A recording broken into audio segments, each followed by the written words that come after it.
The desert sun blazed over North Africa in June 1942 as British tank commander Lieutenant James Hartley squinted through his periscope, scanning the empty horizon while his Crusader tank rumbled forward with 5 others toward what intelligence had labeled lightly defended positions.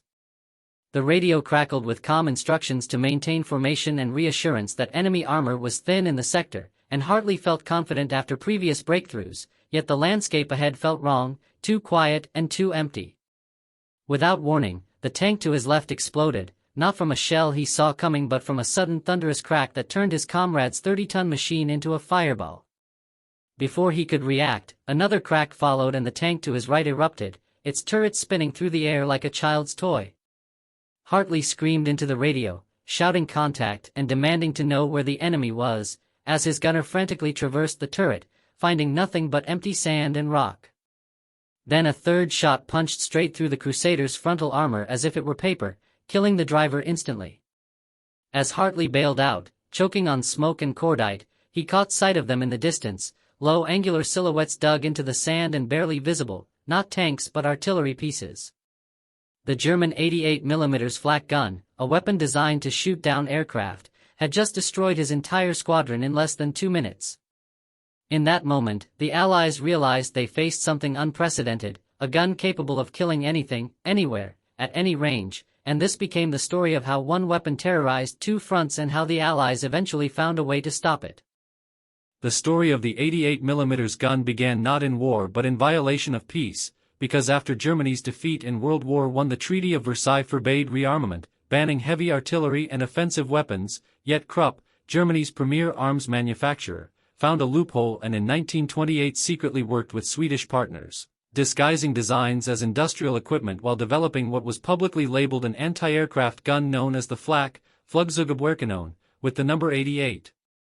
Referring to its 88mm caliber, roughly 3.46 inches, a weapon claimed to be meant for shooting down high-altitude bombers but in reality engineered to be far more versatile. The first prototype, the Flak-18, appeared in 1933, the same year Adolf Hitler rose to power, featuring a long barrel and exceptional muzzle velocity nearing 800 meters per second, producing a flat trajectory and devastating kinetic energy, capable of elevating to 85 degrees for air defense while also depressing to fire horizontally, making it effective both against aircraft and ground targets, a dual role proven by 1936 when Germany deployed 88mm batteries to Spain with the Condor Legion.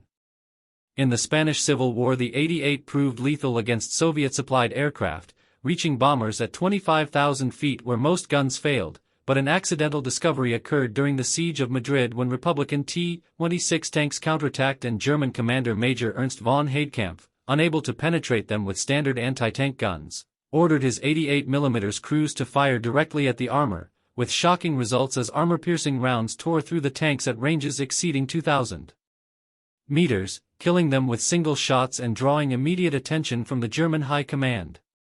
By 1939 the weapon had evolved into the Flak-36 and Flak-37 with improved sights, mobility, and traverse, though officially still viewed as an anti-aircraft gun, even as commanders like Heinz Guderian and Erwin Rommel recognized its anti-tank potential based on Spanish reports and the demands of modern warfare. Technically the gun was devastating, firing a 20.3-pound armor-piercing shell at extreme velocity with enough energy to penetrate 100 mm of armor at 1,000 meters and remain lethal beyond 2,500 meters, while Allied tanks typically carried only 30 to 70 mm of armor, making them catastrophically vulnerable, and with its cruciform mount allowing 360-degree traverse, a 3-minute setup time, and trained crews firing up to 20 rounds per minute, the 88 became uniquely deadly.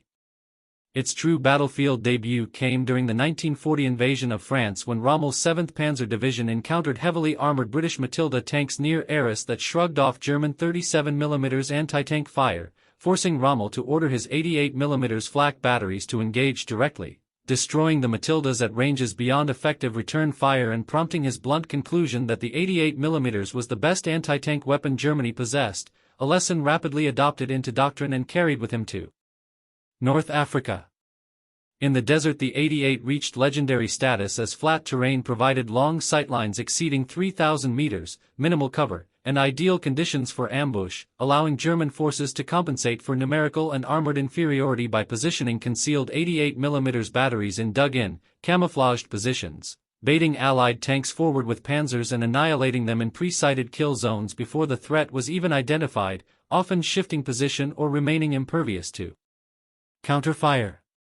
Lieutenant James Hartley's experience in June 1942 was therefore typical rather than exceptional, echoed by British and later American tank crews who reported entire units destroyed without ever seeing their attackers, one Sherman commander recalling that they heard the crack before they saw anything, watched tank after tank brew up, attempted to retreat under smoke, and lost more vehicles before reaching cover, never once seeing the guns that destroyed them. The psychological impact of the 88mm gun on Allied tank crews became as significant as its technical lethality. By mid-1942, the weapon had acquired an almost mythical status among frontline soldiers. British and American tankers began calling any powerful anti-tank fire an 88, even when different weapons were responsible. The mere suspicion of 88mm guns in an area could halt advances and force commanders to request artillery support or airstrikes before proceeding. Tank crews developed a fatalistic gallows humor about the weapon. "You never hear the one that gets you" became a bitter joke, because the 88's shell traveled faster than sound. If you heard the crack of its firing, you'd already survived. If it hit your tank, the supersonic shell arrived before the sound of the gun. The weapon's effectiveness stemmed from several factors that, combined, created a nearly perfect anti-tank system. First was its exceptional range. Most Allied tanks in 1941 to 1942 carried guns effective to roughly 1,000 meters. The American M3 Lee and early M4 Sherman tanks mounted 75mm guns that could damage German armor at that distance, if they could close to it. But the 88 could kill at 2,500 meters or more. This created what tankers called the death zone, a 1,500-meter gap where Allied tanks were vulnerable but couldn't effectively fight back. Crossing that gap under fire was suicide. Second was the gun's penetration power. In 1942, the standard American M4 Sherman tank had 76mm of frontal armor at its thickest point.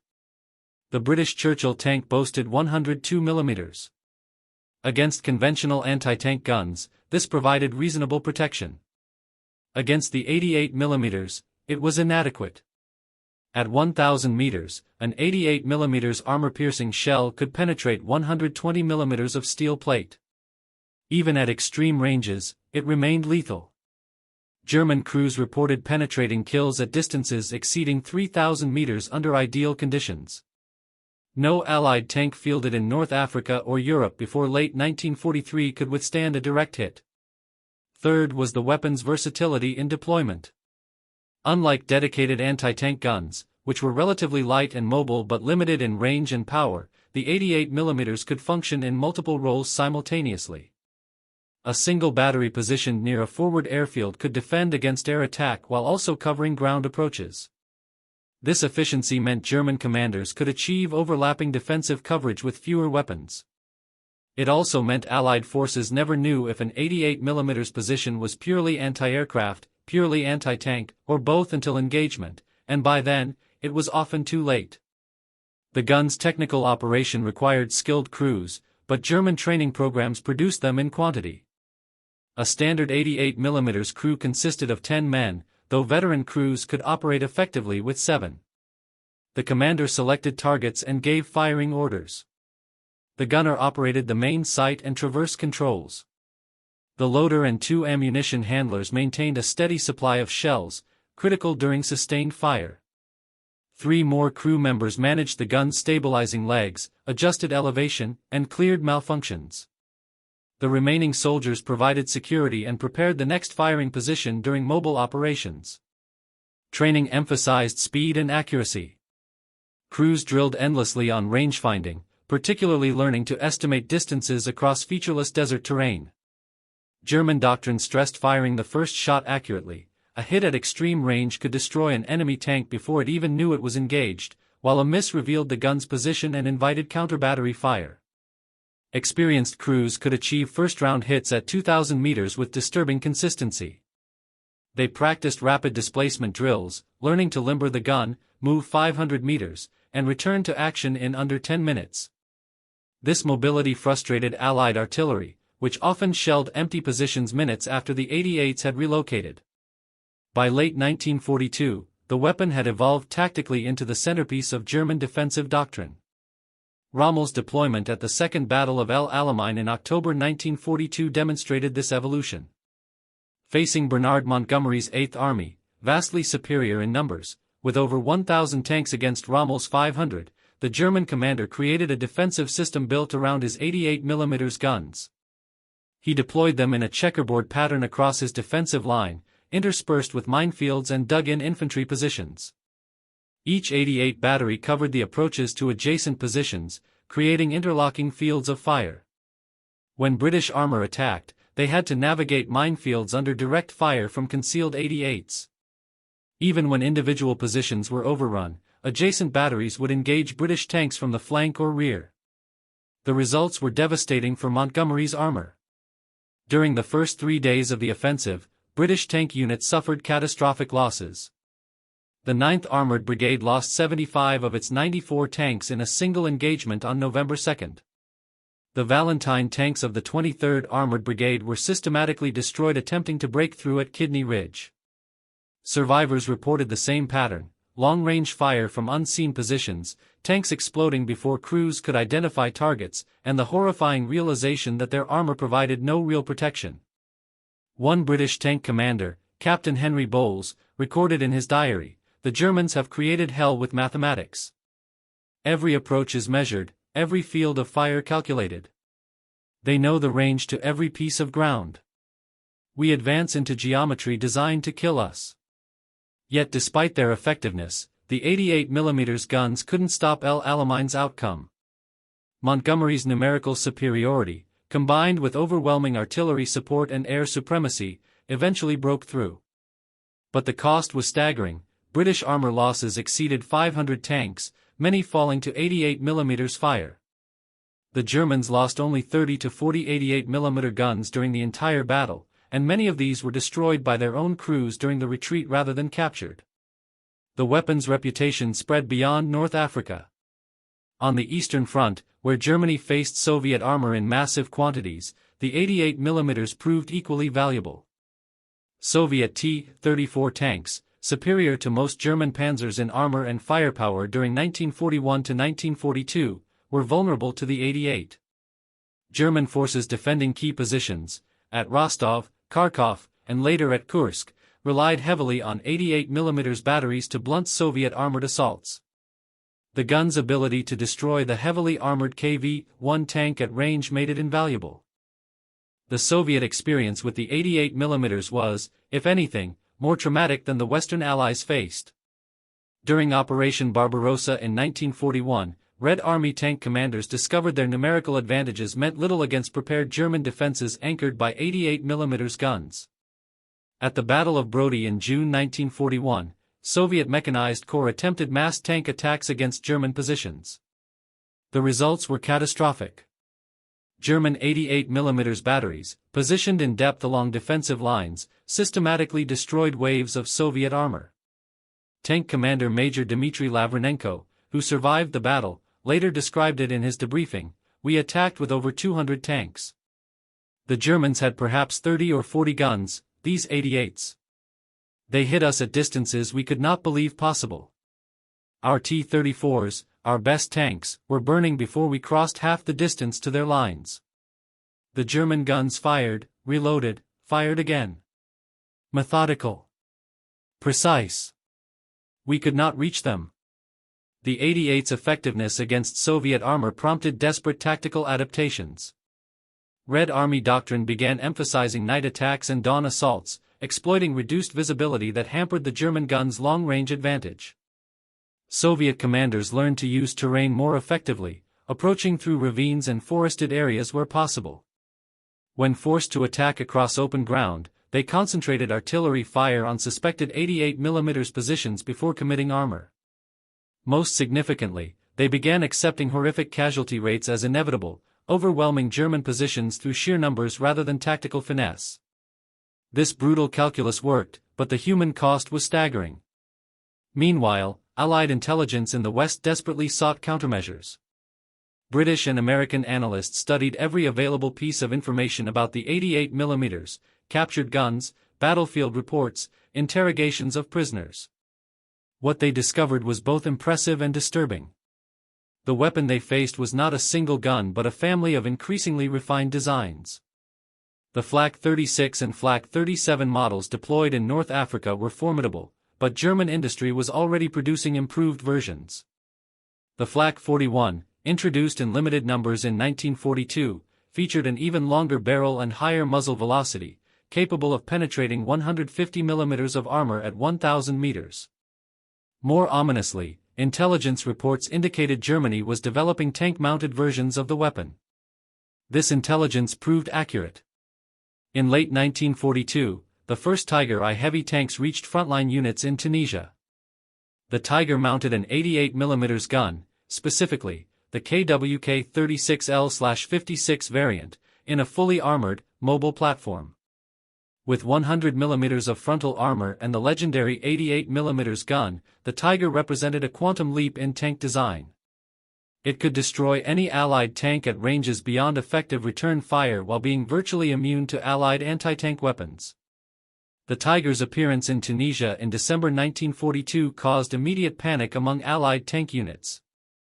At the Battle of Tabourba, a single Tiger destroyed 7 American M4 Sherman tanks in minutes.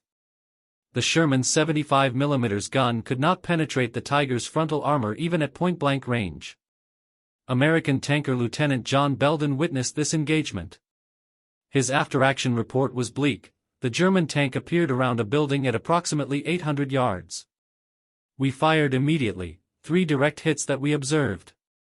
No effect. The German turned its turret toward us, very slowly, very deliberately. 1 shot. Thompson's Sherman exploded. The German traversed again. 2nd shot. Rodriguez gone. We reversed at full speed and somehow made it to cover. That German tank was invulnerable. Our guns did nothing. Nothing.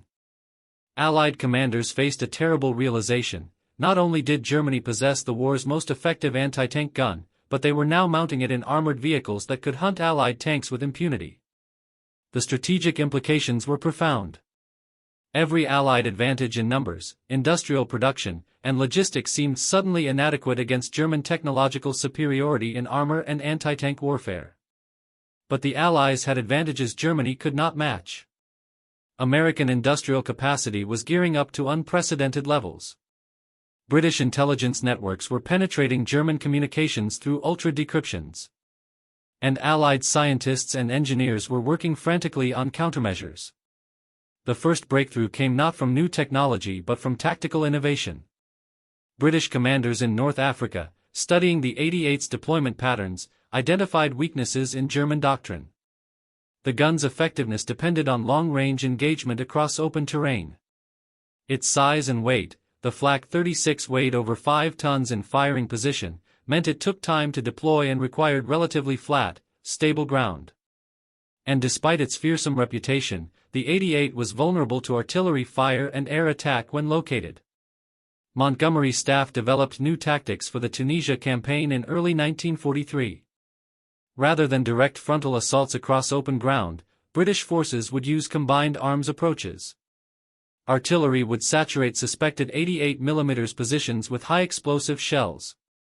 Infantry would advance under this barrage to identify and fix German positions. Only then would armor commit, and even then, tanks would advance in short bounds, using terrain and smoke for concealment. When 88mm positions were identified, rather than engaging them directly with tanks, British forces would call in concentrated artillery fire or air strikes. This approach was slower and more methodical than previous tactics, but it reduced casualties dramatically.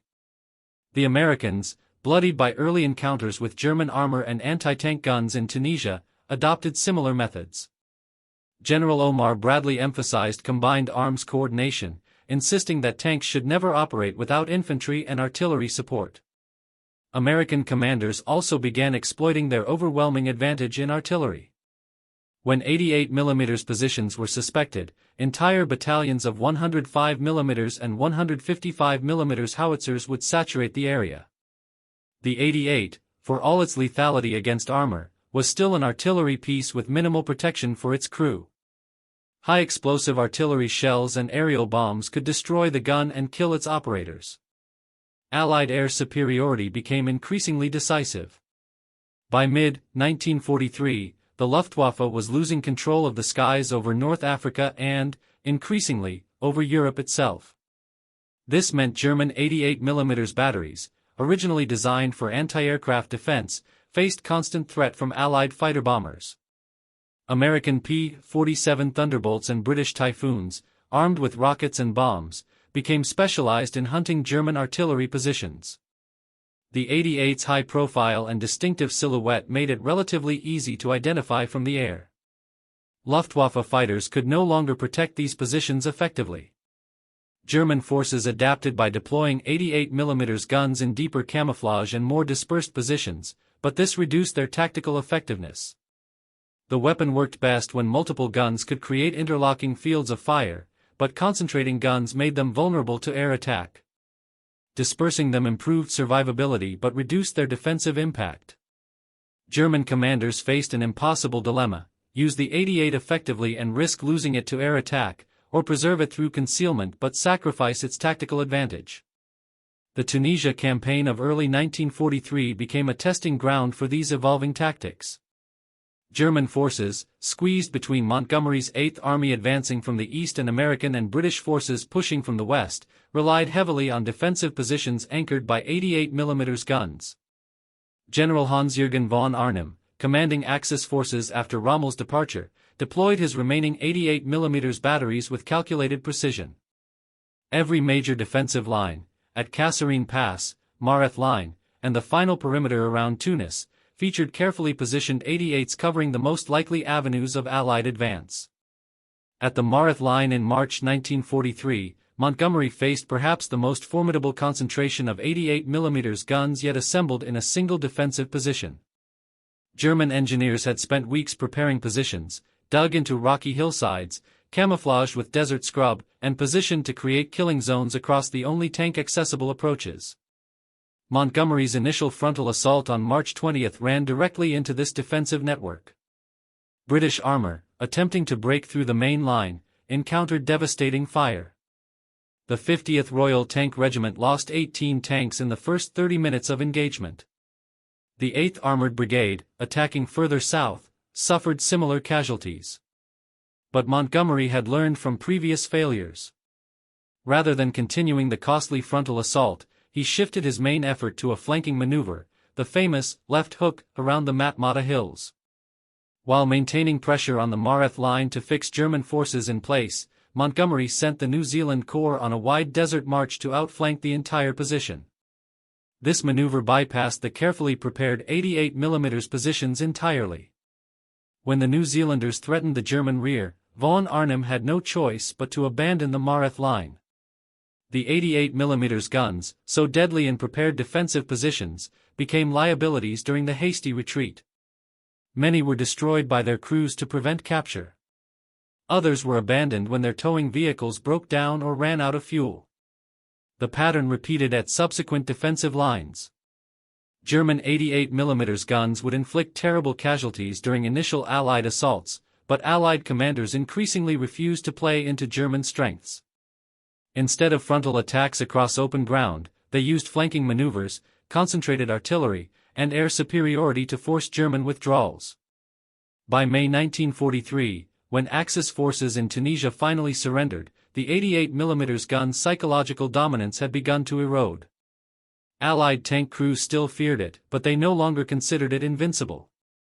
The lessons from North Africa shaped Allied preparation for the invasion of Sicily in July 1943 and Italy in September.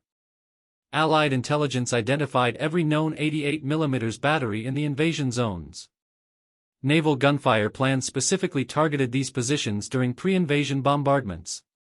Close air support doctrine emphasized immediate response to reports of 88mm fire. And critically, Allied forces now had better equipment. The American M4 Sherman tank, while still inferior to German heavy armor, was being upgunned. The new 76mm high-velocity gun, though not equal to the 88mm, could at least threaten German tanks at reasonable ranges. British forces began receiving the Sherman Firefly, a Sherman variant mounting the excellent British 17-pounder gun, capable of penetrating even Tiger tank armor at medium ranges. But Germany was also evolving. The 88mm gun was no longer just a towed artillery piece or a tank destroyer. It was becoming the primary armament of Germany's new generation of heavy tanks. The Tiger I, already feared in Tunisia, was being joined by even more formidable vehicles. Intelligence reports reaching Allied headquarters in late 1943 described a new German heavy tank, the Tiger II or King Tiger, mounting a longer, more powerful 88mm gun in even heavier armor. And there were reports of a new tank destroyer, the Ferdinand or Elephant, carrying the flak-41 variant of the 88mm behind 200mm of frontal armor. These vehicles debuted during the Battle of Kursk in July 1943, the largest armored engagement in history. The Germans deployed 89 Ferdinand tank destroyers, each mounting the long 88mm gun, as part of their offensive forces. The Ferdinands proved devastatingly effective against Soviet armor. Operating in small groups, they destroyed Soviet T-34 and KV tanks at ranges exceeding 2,000 meters, often before Soviet forces could identify what was shooting at them. One Ferdinand commanded by Lieutenant Hans Kleber achieved 15 confirmed kills in a single day of fighting. Soviet tank crews, already traumatized by the towed 88mm gun, now faced armored, mobile versions that seemed nearly unstoppable. Yet Kursk also revealed the 88's limitations when divorced from combined arms support. The Ferdinand, for all its firepower and armor, lacked a machine gun for close defense.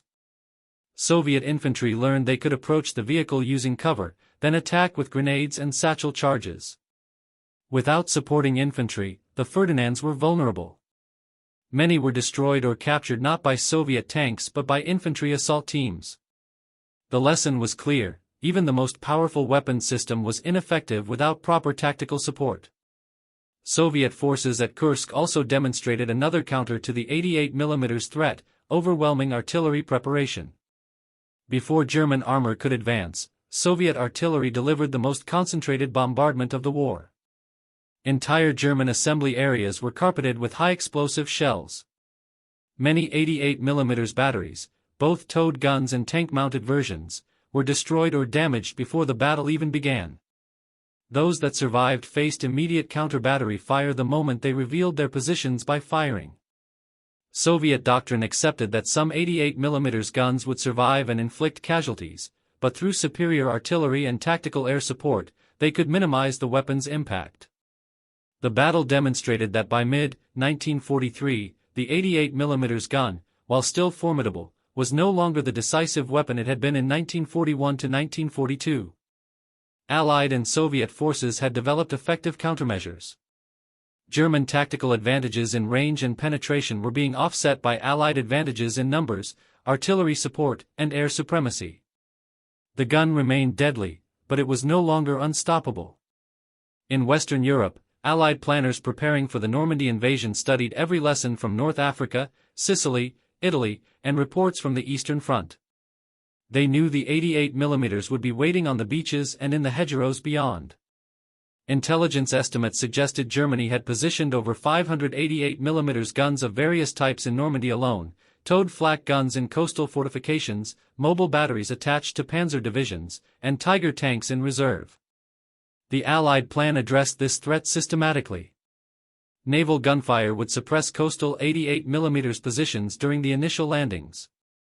Strategic bombing would target known 88mm battery positions in the weeks before invasion. Tactical air support would provide immediate response to any 88mm fire reported by ground forces. And most critically, Allied armor would advance with unprecedented infantry and artillery support, never exposing themselves to the long-range duels where the 88mm excelled. D-Day itself, June 6, 1944, proved the effectiveness of these preparations. German 88mm guns positioned in the Atlantic Wall fortifications inflicted casualties on the landing forces, but the massive naval bombardment and overwhelming air superiority prevented them from stopping the invasion.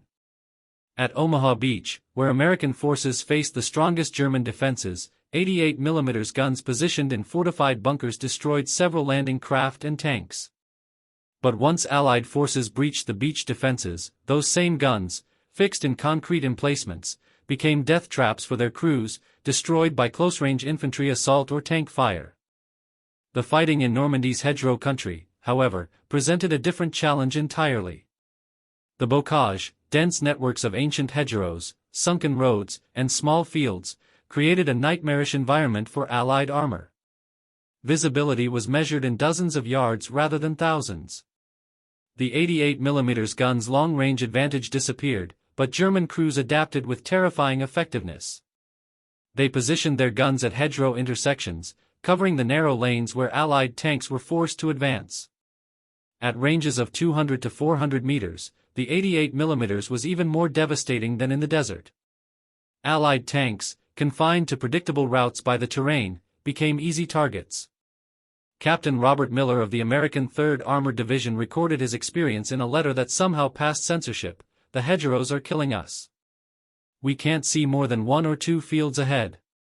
Jerry positions his 88s where they can cover the lanes between fields. We advance, and suddenly there's that crack, that goddamned crack, and another Sherman is burning. We can't flank them. We can't get long-range artillery on them because we can't spot them. By the time we identify where they're shooting from, they've displaced to another position. It's a butcher's yard. German SS Obersturmführer Michael Wittmann demonstrated the 88mm's continued lethality in the bocage during the Battle of Villers Bocage on June 13, 1944. Commanding a Tiger I tank, essentially a mobile 88mm gun platform with heavy armor, Wittmann encountered a British armored column moving through the town. In less than 15 minutes, operating alone, he destroyed approximately 14 tanks, 15 personnel carriers, and 2 anti-tank guns. His Tiger's 88mm gun, firing at close range in an urban environment, proved unstoppable. British return fire bounced harmlessly off the Tiger's armor.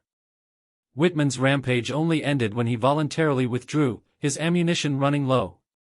The engagement became legendary in German propaganda, but it also demonstrated a crucial point: even in close terrain, the 88mm gun remained devastatingly effective when properly employed. Yet the Allies were learning. American forces developed new tactics specifically for hedgerow fighting.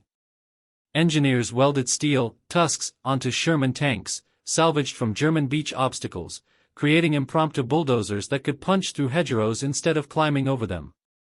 This allowed tanks to emerge unexpectedly into fields, rather than following predictable lanes where 88mm guns waited. Infantry tank coordination improved dramatically.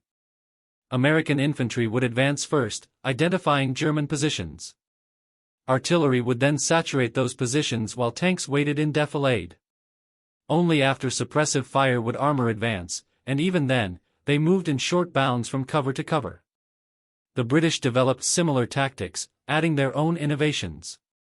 They began using specialized armor like the Churchill AVRE, heavily armored engineering vehicles that could survive 88mm hits long enough to close with German positions and destroy them with massive petard mortars at point-blank range. British artillery doctrine emphasized immediate response. Any report of 88mm fire triggered instant counter-battery bombardment. And the RAF's Typhoon fighter bombers, equipped with 60-pound rockets, became hunter-killers specifically targeting German armor and anti-tank positions. Gradually, painfully, the Allies ground forward through Normandy. The 88mm continued taking its toll. American armored divisions in June and July 1944 suffered approximately 50% tank losses, many to 88mm fire, but German forces were losing ground. Each defensive position eventually fell to overwhelming Allied superiority in numbers, artillery, and air support. And critically, Germany was running out of 88mm guns faster than they could replace them. The Battle of the Falaise Pocket in August 1944 marked a turning point. German forces, attempting to retreat from Normandy, concentrated their remaining armor and anti-tank guns into a narrowing corridor. Allied forces surrounded them on 3 sides. The Germans deployed their 88mm guns, both towed artillery pieces and tank-mounted versions, in desperate defensive positions, trying to hold open an escape route. For several days, the 88s inflicted massive casualties on advancing Allied forces. But Allied artillery and air power systematically destroyed them. Typhoons and P-47s flew hundreds of sorties, rocketing and bombing German positions. American and British artillery fired tens of thousands of shells into the pocket. When the pocket finally closed on August 21, the battlefield was littered with destroyed German equipment, including dozens of 88mm guns and Tiger tanks, abandoned or destroyed. The Falaise Gap represented more than a tactical defeat. Germany lost approximately 50 Tiger tanks and over 100 towed 88mm guns, irreplaceable equipment that German industry could not quickly replace. The Eastern Front was consuming enormous quantities of equipment and ammunition. Allied bombing was devastating German factories. And the strategic materials needed for 88mm production, high-grade steel, precision machining, skilled labor, were increasingly scarce. By autumn 1944, as Allied forces advanced toward Germany's borders, the 88mm gun was no longer the ubiquitous threat it had been in 1942 to 1943. German formations were desperately short of equipment. Many panzer divisions had only a handful of operational tanks. Anti-tank gun batteries were undermanned and low on ammunition. And Allied countermeasures had become increasingly effective. The introduction of new Allied tanks partially closed the capability gap. The American M26 Pershing heavy tank, entering service in limited numbers in early 1945, mounted a 90mm gun capable of penetrating Tiger armor and had frontal armor thick enough to occasionally survive 88mm hits. The British Centurion, though arriving too late for combat, represented a quantum leap, heavily armored and mounting the powerful 17-pounder gun. More significantly, Allied combined arms tactics had evolved to minimize the 88mm's effectiveness. Infantry-tank artillery coordination was now standard practice. Allied air supremacy meant German positions faced constant threat from above. And Allied artillery had achieved overwhelming superiority. American and British forces could concentrate hundreds of guns on suspected German positions within minutes. The tactical environment that had allowed the 88mm to dominate in 1941 to 1942 no longer existed. The Battle of the Bulge in December 1944 demonstrated both the 88mm's continued lethality and its declining strategic impact. German forces, launching Hitler's last major offensive in the West, deployed their remaining Tiger II tanks and 88mm anti-tank guns in the vanguard. In the initial days of the offensive, these weapons wreaked havoc on surprised American forces. At the Battle of Elsenborn Ridge, German 88mm guns and Tiger tanks destroyed dozens of American vehicles. The SS Panzer divisions, spearheading the attack, used their 88mm armed tanks to devastating effect in ambushes and meeting engagements. But the offensive ultimately failed. American forces, after initial confusion, established defensive positions and called in overwhelming artillery support. Allied air forces, grounded during the early days by bad weather, returned with vengeance once the skies cleared. German armor and anti-tank guns, advancing along predictable routes in the Ardennes forests, became targets for rocket-armed fighter bombers. And critically, Germany lacked the fuel to sustain the offensive. Many Tiger tanks and 88mm guns were abandoned by their crews when they ran out of fuel, far from their objectives. The final months of the war saw the 88mm gun reduced from a symbol of German tactical superiority to a desperate defensive weapon wielded by an increasingly hopeless military force. As Allied armies crossed the Rhine in March 1945 and Soviet forces closed on Berlin from the east, German commanders positioned their remaining 88mm guns in last-ditch defensive positions around cities, bridges, and key industrial sites. These guns still commanded respect. American and British tank crews remained wary, knowing a single well-positioned 88 could destroy multiple tanks before being silenced. But the broader strategic situation had shifted irrevocably against Germany. The crossing of the Rhine River demonstrated how completely Allied forces had learned to neutralize the 88mm threat. German forces had deployed dozens of 88mm guns along the eastern bank, positioned to destroy any Allied attempt to cross. But Allied commanders refused to play into German strengths.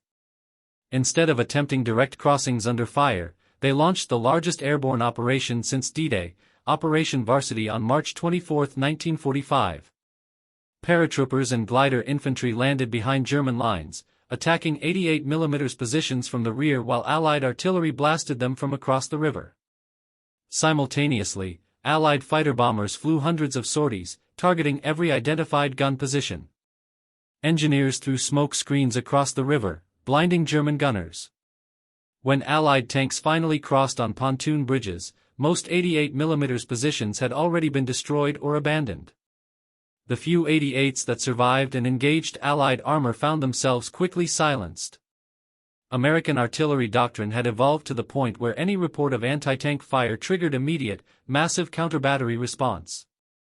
Forward observers, now equipped with improved radios and working in close coordination with artillery batteries, could bring down devastating barrages within 2 to 3 minutes of identifying a target.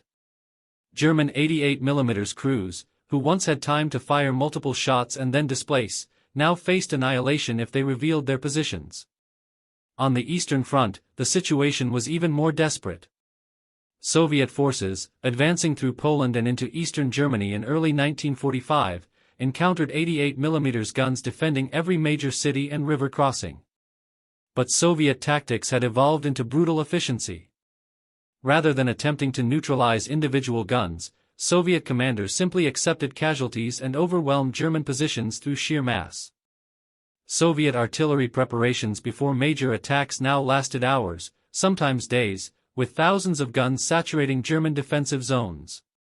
The few 88mm guns that survived this bombardment faced waves of Soviet armor, hundreds of T-34s and heavy IS-2 tanks advancing simultaneously across multiple axes. Even the deadly 88mm gun could not stop such overwhelming numbers.